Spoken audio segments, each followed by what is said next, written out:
Akometo. Akometo au fond. Les vieux Fonds qui Togbeo. Togbo au fond. Maman fond ni là. Le sincère.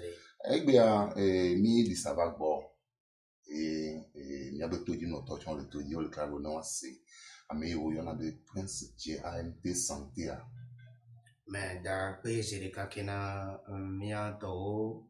mia o kiso mia be ya so le doto mi fifia. Mais les da pe to khere na mi. Mfa kune ka. La so on to be ya la so doto américain. Pendant des minutes LSIV o le Google no voane o doto yen Prince GAMT Santé a peu mais quand de dibe mais de o gu a pe game o yo. No be Prince GAMT Santé a me ola bio nyanya o sile ke o bio fifia. E Prince ata fly le ke minto minyabe e fiovio yo na be Prince are. E nene e nye Prince ke po mele alo e ke bon komele sia. Nene be yi pepe le Prince be azipi ajia e koya. Là no se be GAMT Santé. Nke le yin GAMT Santé a. GAMT Santé are. Miabe Africa. Miade Congo. Mi Africa avec la lebena. Mena me va o susubena. Ne mi so GAMT Santé. So lebena miade Congo. So pona miade Congo bo. Ne America o le kuke de o me. Ne yo ga yo jo pora rea de menyo a na GAMT Santé ava e o yo ne be génial. Nous Kenyon kafu so kafu kaka so do niveau de ya be noa elle est génial de yo maman génial de l'Afrique ça dit ameibo dia en médecine traditionnelle d'agbe amiabe atik processeur miabe gbeo nuka o milate on acho o wa be trowe a nke o wa be ke o wa de nuke milaso la médecine traditionnelle mi a dadona mi anto le amagbe ame e na GAMT a ele funu vane GAMT a si le me de comme na mi fifia ne ya le pepe pour ami la pour la médecin donc santé a jo pese de ka o yona me Prince GAMT Santé mais d'après E fifia Prince GAMT Santé. Mi nyabe olutu ne amagbebe nyao nkene ni gbongbon be nyo kura me betontia olutu ne wa vu toto kai milate do de comme do transubo subo de bulu.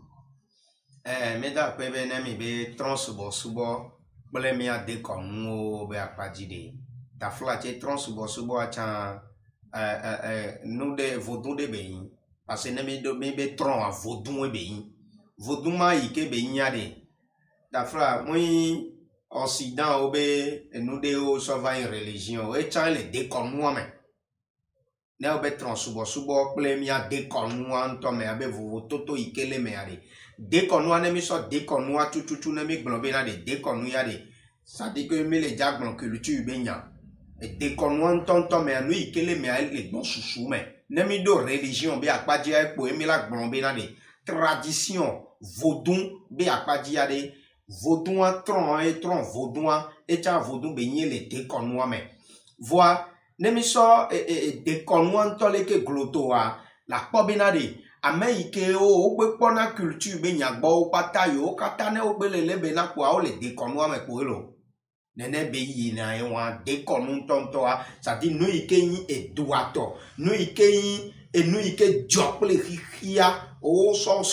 le bena nene be noa o kata de konu me ole eyema E fia egbebe etanya miado nkwini mi abetoji no tobe tanya ele ni le milawo imila kwa alo nyabe kuro gbongbon be enyawo nti o tanya be vele kenti mi le dakasen gba kudo Prince GAMT Santé o to ya ye won kwa e Prince GAMT Santé ne mi a je mi aba sen ka kan gbongbon ntonyo ede a ndi mi amonde nko na be gbongbon nka ebe ni bonbon ça dit esprit ye glon me le malo na o be bonbon ta flate avec béton de pepe que mini le kiki ya meare bonbon de coco même ta fla la respirer et la imbe ayala yabe un sein ike la respiration na owa et ya ko blanc le fuma be vo menye ma o e rale me ale ke be inado mi po atin ke mi pona pata e lan ke mi pona pata o han yo do wa be gbongbon nene ke mi chamia mi do mi be gbongbon e ma agbeto ke mi yan ne o be gbongbon le agbeto me la ya be e gbongbon ke o le gbongbon re e nu ke wo nto eye o nto simple le ke ne gbongbon me su gbongbon me le nti o gbongbon me le diwa o ma te ma gbongbon nene be no e gbongbon nya ike o pata me gbongbon na ya de e gbongbon ça dit esprit de guider na mi khafi eye mi te gbongbon me vana me ema Amerika de ka ke jova ki ya me atin o elan o agbeto o esprit de ka gbongbon de ka plo yo va ki ya me eye na mi glona nde mi yonande tout temps chaque temps me le gbonbe 4 éléments de la nature gbongbon tona afuma o vo te poma vo inado kaka ke ga ke me mi abe jojo me antonto me le podome na mi ano eye emia non tonto atafla mia to yo jono du emia mi le funu wa le java do lava ki ya mea funu me e gbongbon esprit ya benya e tona dilema gbongbon ke la klo mea o gbongbon ike la klo mea re ne me cho ayin gbanbe apaji ala cho zobe apaji alo la cho esin be apaji alo la cho ayabe apaji vane mi so gbongbon ça dit côté amene wa patari mi gbado gbongbon vi o kaka e be su 400 au total etia tafla egbe ne la on de pepe o yan gbe to o religion de pepe mo o jole o gbongbon de le pro kokokokoko le pro ape agbe o eye le na o te le yi eye le na o te le we eye le na o te le po eye le na o te le bui donc à bonbon et nous il est dépassé entendement betoto et millionnaire avec bonbon parce que c'est esprit et tout ce qui est esprit là ça dit cela dépasse déjà l'entendement de l'homme donc les côtés on peut à beto et il est belé à dit ppa la yabinade et nous garder les ici et nous mal les couleurs et bagbe et nous les couleurs oyona be amebe ese wa gbongbon oema gbongbon ke ike le klo ameya o ese ke le klo ameya o amebe ese ke ngbola nya ese ike klo va fi ade tafla echebe o ran la tenya amegbe toke o yin o va ki ame amegbe toke tutu o yin o echebe o do la so initié na et nous yo na be géomatie afin ne o initié o ntona afin la nya benade a yan jo kudo gbongbon ya leke njo kudo gbongbon ya leke eye e ya leke lenti e kan ya leke lenti ainsi de suite donc aleke be ine do gbongbon ne o be gbongbon esprit ya eye ma hafila yan ape esprit ke le plo agbe o esprit ke di o ya o son vade e tebena la consulter afin la so initié na afachan la géomatie ma e fiare pensi am te santé e le ke ya mi to la te wala do disi e mi ni bonbon nyui alo bonbon bado be ni be le nyanya o bonbon bada de pe mele kiki ya ma ama peto e po e le bonbon bada no be bonbon le ke ya la be esprit ya il n'a jamais un mauvais esprit quand je le dis nen bolonenia lui kenchi o me blon ade mine mi no to dia mi agba se me ibe na gbogbo de pepe mele la na o ya be na de never you obada ya leki na no view never sabona la ble no view ba gbe do me gbogbo de ke matin na ne parce que be nu ike o yo na be gbogbo me de me na me fifi mais dès maintenant fifi là ibe na ne mi so 4 éléments de la nature lui ni on est qui ya le mi kwa mi le me aima voilà mi le ne be ki ya me ade e gbogbo ike o le nu o me vo esprit ike o le me an ka san Dieu ade ka san Dieu ma pata ya de donc yo mi abe yo le wa do me o yin bada ya et il n'y a de mais la distinguer au ya ao ne mi aso caractériser noir mais ne caractériser les bédia ne toji no lao la nyabena ne obe pon bada ile plo me ale ke e na ne oyibo ko gbo vai kan fa chan re poli de pepe ke la do la to na obe poli dagbe poli ayo poli bada de pe me le bo ko gbo fo na obe poli nya afan poli ya geomancy nu ke dio punya pata me le won fo na obe afan poli ya mi anya so egbe jibe na de funu me pon pata le funu me esprit de pepele bon ya la jaile ke esprit géomancie afin qu'on y a la jaile ke fifi on la ke la poade elle a pompodo vodun ya anti elle a pompodo ya anti eye mi po vodun ça dit esprit won le et que mi po ne be esprit won de voir pour les badade pede nton mais les afin pour li si ya pede o entia afin pour l'ia mais ye vodou au pata esprit au pata yo tole eye mi tole subo eye na surtout be kiki ya jo be kiki ale ke ya de gbe ma gbe pepe afin pour l'ita jo geomancie atanjo e inu ike premier pata ba pe ame ale o kristo me o le moslam me o le nde pepe me o me la ya be nu ile plo ya de poyi afin bon yi ke jople kikia e ya jople kikia gbekegbe kikia jo agbe magbe ya fan ya jo ne mi be ekpokon abada mi a disenge bada kudo enyo ya de ta flache mi le ja caractériser agbeto e ma ola yo me abi agbeto aseto agbeto be yin agbeto ke be yin aseto e no blenene ya de a me on peut le caractériser un mauvais esprit ça dit ola klobe ya edo gbongbon bada me do gbongbon bada o edo eji bada mu gbongbon bada e be do di bada parce que gbongbon ale plo ya ni gbongbon esprit ye voyez n'a jamais de mauvais esprit donc ame abe jinto ane bada le ke ya de e la bu bada do novianti ke be bu bada do novianti va iwe ya de e be die bada me ye be gbongbon e bada o e na mi pona seto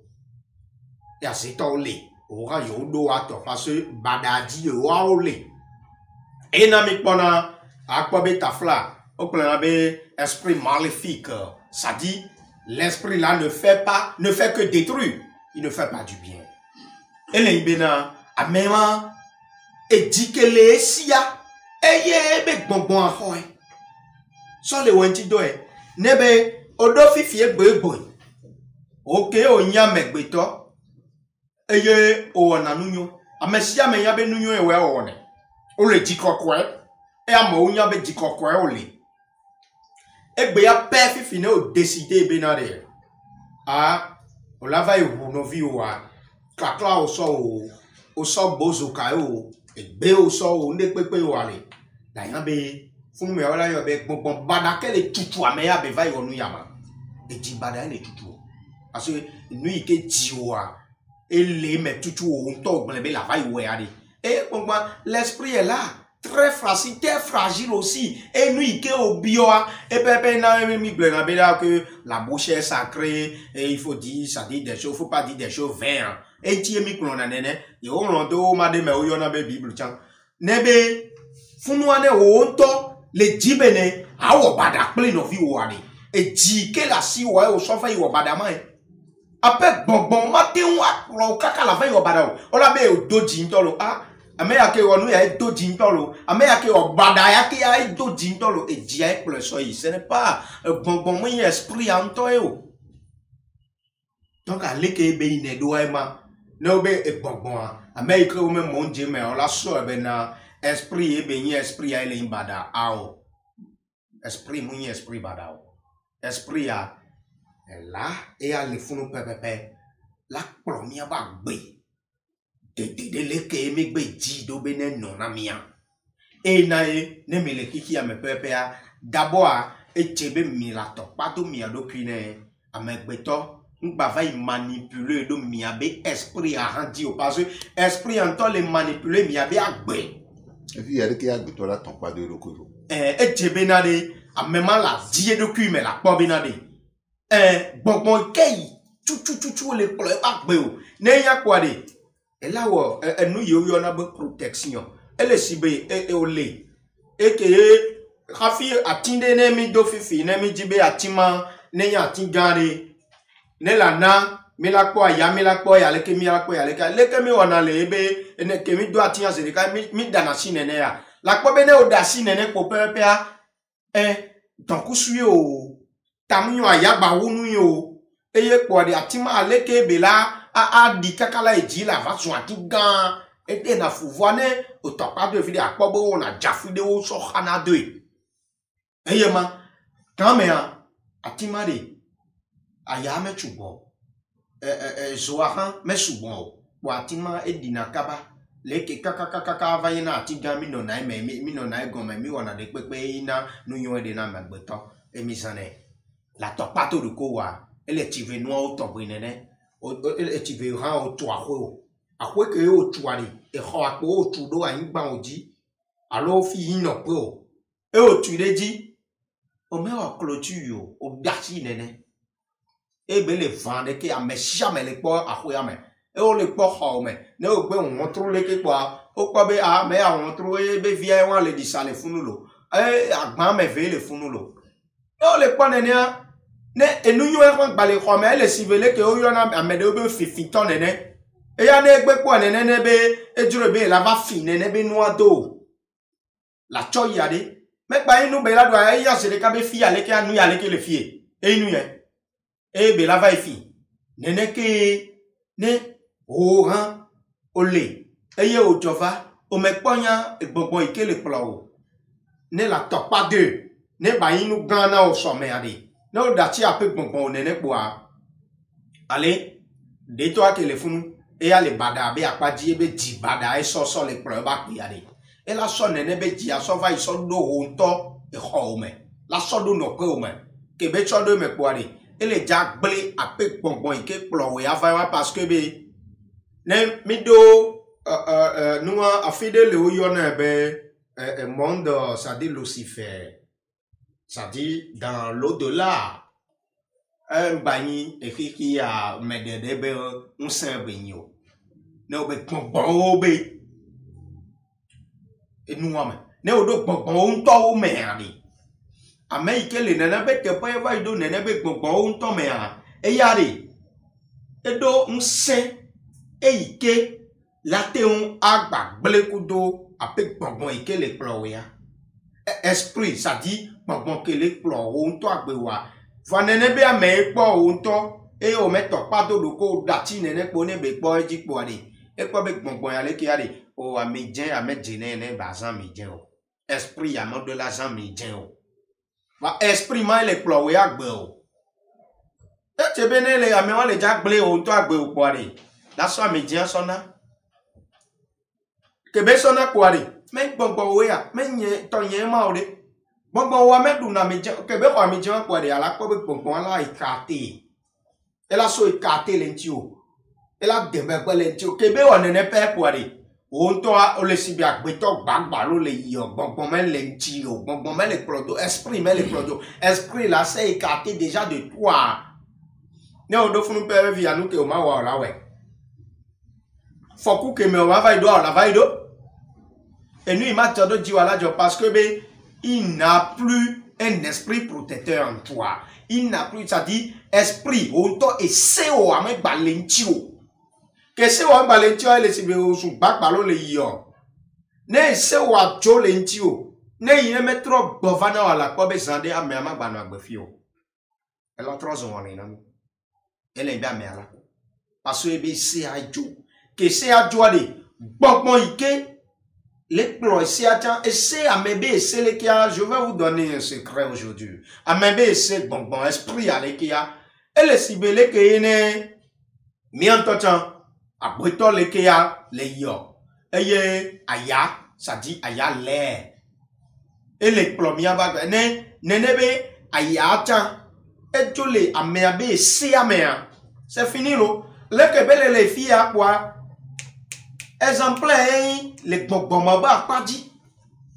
Non, il do monde des au-delà. Monde de Lucifer en toi. Mais pour y aller, il te faut vraiment des puissances, des pouvoirs, afin de pouvoir y mettre part.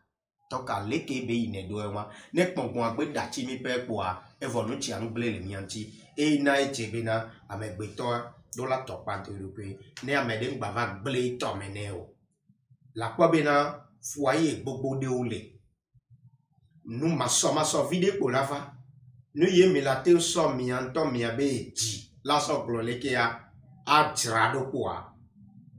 Ya. Nous ala jopepe. A sem kaka me kwa evo tukarava. Tukarama ikele vari. Leke tu esko ya mewari. E to pado edukia. E se ikele tia eso nenebe se a nenebe bonbon pepe le wotole a memantia. Alors vla voa mi anto so ebe di. La so do funya fuaye ya me pola dasi joya. Et là no yi bia senami bia mari et tebe mi do la consulter mi aba gbe la po bena. Alors mi abe foaye o me la po bena de. Ah. Provocation d'attaque de l'enamia. Parce que nene be no ale poare la po bena. Bon abe apaji. Ble ame abe dia. Et tike ame asoa eye gbongbon ahonane so planet ne me dine ben fifi tafla e gbongbon ikele plo pepe me dasile ji o be ne e no amese ya ornamento ne se hu ko ya no amdola we o parce que se wa ele funu ade ça dit l'âme menton toleki esprit ikele plo wa il accepte tout ne ola dagbo ne ola onyo ola lo le ola obadawa ya le gbe soso e pe wan lo e ola plo be ebe mawa ton maou c'est ton esprit c'est ton âme donc c'est ça le que be une vidéo enyo prince GMT santé mi avait au casting subon ne mi avait to di noto alo pono so kuru nu yo yo na be gbongbon nti o to ya le radio gamel bi yakaka mo ti po mi agbon be ni amede le ti be ya po prince GMT santé nti alo ke le se bin ko ya jibe ya yo ni ya gbabie enyalo wale fike amera te yo mi yo amiala va lomé a peu peine mi va dabarakondia alors ne mi le diji pechan ya mi la te un a pour kanam le prix 228 90 96 53 96 mais ben 90 96 53 96 togo lo ame ponle ne mi gbe on nam le WhatsApp di chanre a répond a don tinami eye ne de pepe e kan mi gbe le di mais etem ikeji o mi le gbe o ne bubu o chan o me bati di o bi on poare ma de ko maname enyo ni mi so mi ba sin kakandia ma gbado ni mi abitoji no to be etanya vivi kenti mi lu pompo kulo to ya ni bi ni ya me bito ko mi bi la o ibele be la ma wa we enu agbonpon mi be enyawo nti o enyanya we ogun san de abe agbeto do la ton pado iroko le gbonpon mi eni agbeto la ton pado iroko le gbonpon mi ani fike bi la ti ton pado iroko lo ele ça y est là pas prince GMT santé ya ala me boule ki la gbate wene ya adawon do la do enu mi abitoji no to mais d'après mais prince GMT santé prêtre traditionnel que enya manye de ka eye prêtre traditionnel ça dit hono eye be fo le khiyamao voit tebe wa gbegbeto que le toji le me po ka popo ya me ala nyabena odola di do kill me po Echebe la topa doroko hafila weare va y consulter afin géomancie donc on tonti au probenade bon que tu le ploi eye leke la topa doroko leke la protéger et do que protéger ya munya le protéger o to ape agbewe parce que corps que mi po corps agbaze po mi nya mi po le yo esprit anto gbongbon anto le wonu le bon susu menami e be munya o ekpe ya fifi na megbe tobe edonu yaleke edo yaleke ya tafra ebe esprit ya ele ploe bele ye va ebe dike ebe soa ele ploe esprit ya chan le tado eji bele yo e na elema mi la gno fifi be wanyala va esprit bobo de olenti et ta maison ou le côté de l'esprit, c'est-à-dire esprit ou un élément air dit. Ne élément air ne mi be nyare. Qui m'a ne air, ça dit aya. Aya ballonné tous les wanti ou agbeto abe la mer c'est fini, la personne n'est plus. Aïe ban que Dieu au dafole qui ne on balé dafte le dafo aïe ban a dit ça veut dire que tu n'es plus ici. On balé fio. Ezo. Eye la tel non. Et fafa pour dédé pour la leo kaka ne mi so 2 jours t'étais à souffre on la on m'a balé fio de. Nana que ennemi so esia. Oh la be la te un esi kola ti o la no nene kaka e o la 2 jours e o ma sansi de pepe o la 2 jours o to pole ke o la no e. Voi e won o yin kiki ya mi po mi le me. E mo o yin kiki ya mi po mi le me gbe kaka va do fifi nu si an le me. Ne be nu pata ke le agbeto anti e agbeto gbe jene po ale. Ne de pe to le ame o me ne gbale na me pepe quoi ça dit que la personne n'est plus, il est mort. Là tanya bena bon ike le plowa et tibe la topa de parce que mon bon mais ibada e be yo ne ibada ya on n'aura jamais les 4 éléments de la nature. Benet mon bon badalea mima bado ayigban esin zo ayao parce que o me bon ale bada côté a di opoe e di apoe e o la teun aso ne me ike o kafla o le do to me fifi alo le bomi o do e di bada ye ma be bon bada on be e di bada le wasi ali on est trop wa be dima on est trop wa be dema o ne o la teun ayi kon le ki ave que o le bo yoena no vi o so di o so le buya yoene ali o han la po yoena la po dagbe parce que ne plus que bene o le bu yoena me appelé di kokoya ne esprit wa ça dit et la khodo nene kwade e ka te na me no vi wa chala inkon ka ke me inkon wa o mete inene be te priade ne o va do rien de ne gogo no vi o ma e ka ne obi ala te wa so ne chando e di kokwe ne so di kokwe kwade e la te npe don ti o e yende o le di ala po le gbo la po mais voilà ça dit on va se compléter donc nene be ine eyema ejebe mila a di mi adoku me po la consulter mi adoku ne me be consulter mi adoku vo kwade ne wana de pepe trado de pepe le nami le mi abe bonbon adi mi abe esprit adi ade mais direlo parce que esprit ade les esprits ne se nourrissent que ça dit des énergies de la puissance et maintenant énergie au moins que yo les quoi au moins pour on sort les plombiers pas près ne manquer nao à quoi bien esprit à la non fatigué et quand ça dit c'est comme l'homme aussi est fatigué et quand on est à béton à les fatigués les qui a des ne peut pas un peu l'atteindre facilement donc c'est un peu ça donc j'ai bien mis à nos camps et mis là non c'est ne me laisser à mi les dons saints na mi a bonbon mi a be esprit a mi les dons saints ne batte wa no wa le mi a di do da gbeji na ta fla kento ike o so jibada azeto ike o so wa be jibada so le so di la blo mi a ba gbe a ne mi a be bonbon esprit a la te un awa wa do wa ti lo enyo kan GMT mi to ape no kakado ngome do ta kwa ne nya gba to yi mi a be asen kakan di kuro bonbon be nyon ti pe mi nya be amelo le hi ya me gbe a no ti to mo le pe amoko ti o pe a ndiji no pa to agbele na amo le di nso alo nyonu no ade no de so aso ho le gble pe ngbo ya me do mo le po ability o amelo nto a no so gado asi aga mo le no te alo me na wo no kikiare ponpon kawe bu fiodo yi no no me vuvu won di o ema nda pe kan le anu yi me bi o a Georgina mbe me le pompo e kiki aglodo a ngale si lẹ́yìn be na no be amagbeto soni ya leki la wa do e be le di mete le podo e be po me le gbegbele no ka tutu le na nene be nu o e jebe la di e me po afi la nya be na de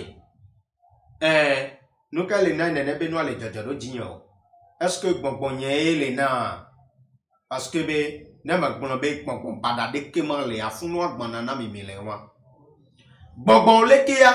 o di wo ya o va kiki ya me gbɔngbɔn wa pe gbɔngbɔn o ça dit esprit o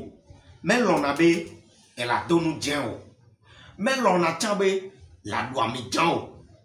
me le na exemple o lo me lɔna gbede be la do aglan alo ejete won o la du yo vravolo wa me jo nya nene be noa de pa e o jo so nene be noa o le du voire plus que ne o le du ma e no ma o togbe a gbongbon ah e la so retirer le o ya nti o le apase o me gbongbon la dasi o parce que la jo le lamena o no ame sone kude o no ame yina kude o e me lona o Pone we ame nya o le do no acha nu ke o le do anu ibo o je o e me lo na to po ame je na to ti o po ari nene be la do po la ko bi na gbe to cha fi pe fifi o le no vi wa bo ne nde me je na to ji gbere ele we ne o me le ji tu kara de le ko la o la da si yo ajo po le ame agbo nene ke gbongbon acha o ne ai ma e ke gbongbon o nene ari ga ke me o le du nene benu o le do nene be no ta me nyo agawa me pe ya vide ke la si o ke gbogbo ajo nene poare o so be jo e be wo enu ike inu e be na o e yan pe dagbe o e inu be na o vo ya de a gbongbon e la te trova ye gbo ava ko nene be no pata e na la po be na me pe to ke le ke ya me e ya me kene sana o me wo ne gbede o me ponya gbongbon ikele pro o epo a ele nene po so le yo ne matin a di me nyone chan la po be ne wo trois no si anu la blede parce que be etebe la nya gbongbon ikele pro e khafi la yan be gbongbon ya le ke jiade o me wona ya la respecter nene a be ko e ki yin pe gbongbon ato a ne me le respect